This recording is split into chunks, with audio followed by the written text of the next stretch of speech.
Okay, hey YouTube. I'm Dr. Wanda. The last few shows I've done, I've either been with Gia, my 10-year-old daughter, or I've been with Madam Saki, um, the history teacher slash herbologist who've been sitting and working with me with herbs and womb wellness. So this show is a special show. Today is October 31st, and most people in the U.S. are probably celebrating Halloween, but this is also the end of um, Breast Cancer Awareness Month. And so part of my rush to get back to Ghana, we were here for 4 months back in October of last year, and we left in March of 2020, and I returned back this year in September. And part of my rush, besides Gia definitely was depressed and lonely and isolated in that COVID environment, that COVID-19 environment. But part of my rush to get back was my own health. So last year I came here, I had pretty bad sciatica. Some of it was just, excruciating. And with the introduction of the bitters that I learned about, I end up curing my sciatica. I don't have it anymore, but my sciatica, I had been to the chiropractor. I had done all sorts of stretching, everything that I knew to do to alleviate it, but I couldn't get rid of it. And it wasn't until I started taking the bitters, no medication, no ibuprofen, which would shoot my blood pressure up, and nothing with steroids, that I got complete relief from sciatica. So I came to understand the power of the bitters. So nonetheless, when I was back after COVID, I did my own breast exam and I found a lump, okay? Pretty small lump, non-painful. I was able to sort of lift it and move it around some, but it's still a lump, and I'm 53 years old, and I'm in that age group where you take stuff real serious. I mean, you understand that you're aging and the body is changing and challenges are kicking in, but there's nothing that you take lightly, particularly in this season. So my first response was, and I talked to my husband, I said, I want to get back to Ghana. I consider Africa in general, but specifically because I've been here and have had experience with the herbs, I said, I want to get back to the Garden of Eden. I've always referred to Ghana as the Garden of Eden because it's easy to find medicinal medication here. I do not want to do drugs. I've gone through, since 2008, 2009, I've been taking care of my mother, Gia's grandmother, and she's an esophageal cancer survivor. So she was a longtime smoker of Pall Malls and developed throat cancer. And so I've had a long walk with her. She is very much a survivor, but there is life after cancer, okay? And all of it ain't great. So I wanted to get back here. I wanted to get to the Garden of Eden. I didn't want a suggestion of cutting. I didn't want anything that I felt would spread anything. I didn't want to assume that it's cancer because I understood that like a lot goes on when you premenopausal, changes with the breast, changes, hormonal changes that creates all sorts of havoc in a woman's body. So I got back here, and as part of my journey was, I said, okay, I talked to someone else who wanted to do the breast exam. We went as a team, as friends, to do the breast examination, and I'm gonna leave her out of it because she didn't have the strength at this juncture to be able to talk publicly about what they discovered with her chart, so I'm gonna keep it up to me. Nonetheless, we went. They found something. It turns out that it's 3 cysts. They didn't consider it, they didn't use any of those terms that are aggressive, like, where it's metastasized, or they didn't use the word benign, where, it's like they know something's there, but they're not quite sure what it is. They described it specifically as cysts. They felt like I probably should look further, go to the doctor and see more, but I had this test done in Ghana, okay? And I've had a breast, I've had a mammogram in the U.S., just for record, but and I never liked the mammogram. I never liked that concept of taking your breast and having it put in the machine and smashed in order to see anything, and all this extra electrodes that go through you to give you a picture or something. So I wasn't necessarily in a rush for that.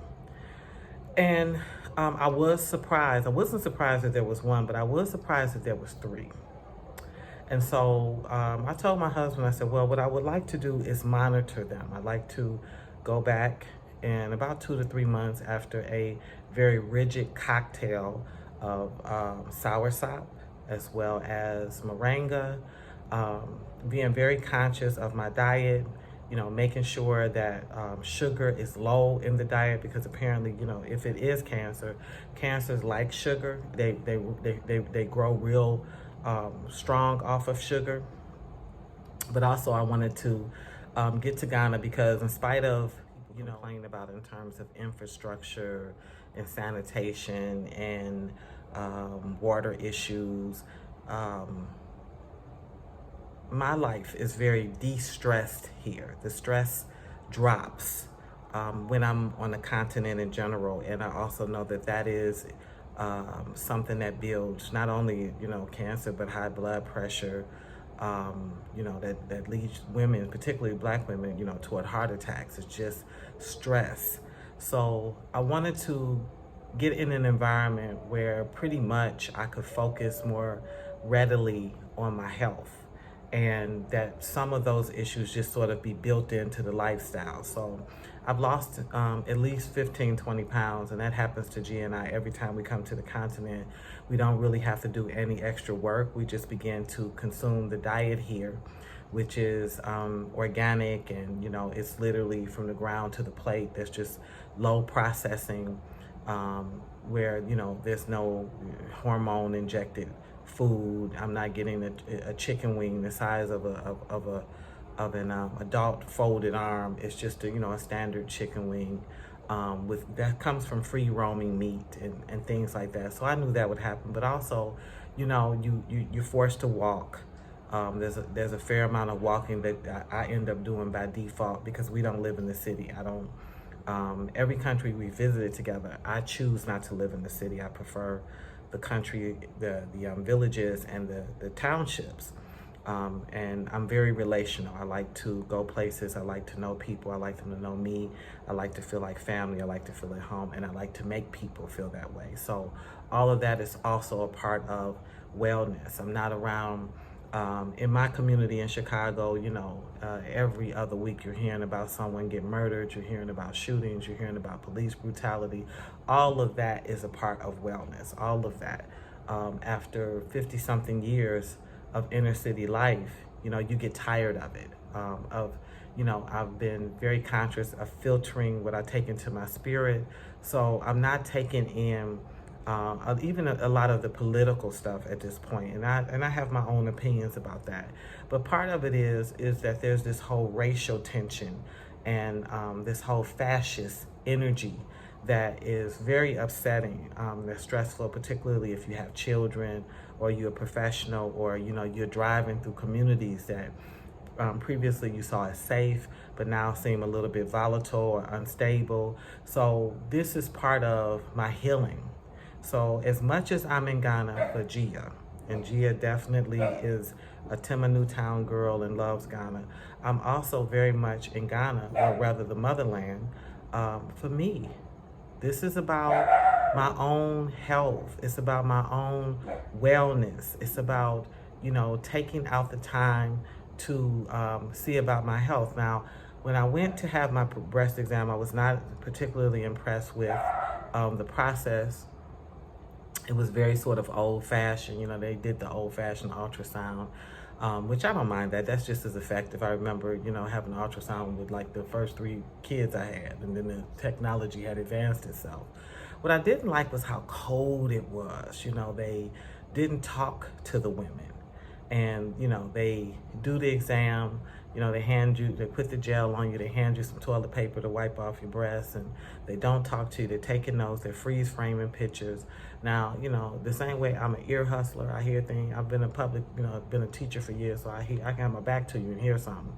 I was eye hustling. I was looking at the screen as the technician was zeroing in on images. So, so one breast is really, really clear. It looks normal. The other one, you could see the dark spots, so I knew. But I expected some sort of conversation, like, does this hurt, or we almost done? Just nothing. They give you the toilet paper, literally toilet paper, and have you wipe yourself off. They finish with your results, fold them and snap them closed, and then you're supposed to wait to go to the doctor. The person I was with did not want to go to the doctor, was very unhappy about basically her results, and just didn't, she wanted time to think. Me, I would have gone to the doctor because I came already with a plan of action of how I was going to deal with things. And with some space to be reasonable should, I hear something that I particularly find alarming. But I opened it up. I did most certainly, took the staples off and opened it and began reading. And the technician came to the door like he was my father. He was our father. Why are you reading that? You're not going to do anything to get upset. I said, hey, hold up. Hold up. This is mine. This is about my body. This is me. These are pictures of me. I'm reading it because much of this terminology I actually understand. You don't have a right to tell me how to handle my person. So I didn't like that. And I thought, how many women every day is this man saying this to? How many of them are sitting there with their ultrasound pictures and the information about their breasts, and they're just holding it, terrified to even deal with it? And how many of them are they getting the image and just staggering sadly out of this hospital? So I've been tussling back and forth about having this, doing this video. So this is for me. But this is also for every other Black woman here in Ghana, every other woman in the world. This is an equalizer. We all got breasts. We all have the potential of a cyst, of a benign tumor, or of a tumor that's metastasized and spreading, that is actual cancer. We have a lot that goes on with these bodies that people feel like they have ownership over, even though it's actually ours. And I wanted to say, be strong in this. I'm not trying to particularly be this big giant hero, because I'm not. I'm not trying to pretend like I'm not worried, because I have moments that I am. But either way it goes, I think that I have the right to think through what I would like to happen to me and how I would like to go forward managing that. I know at the end of the day, I can always get on a plane and go back to the U.S.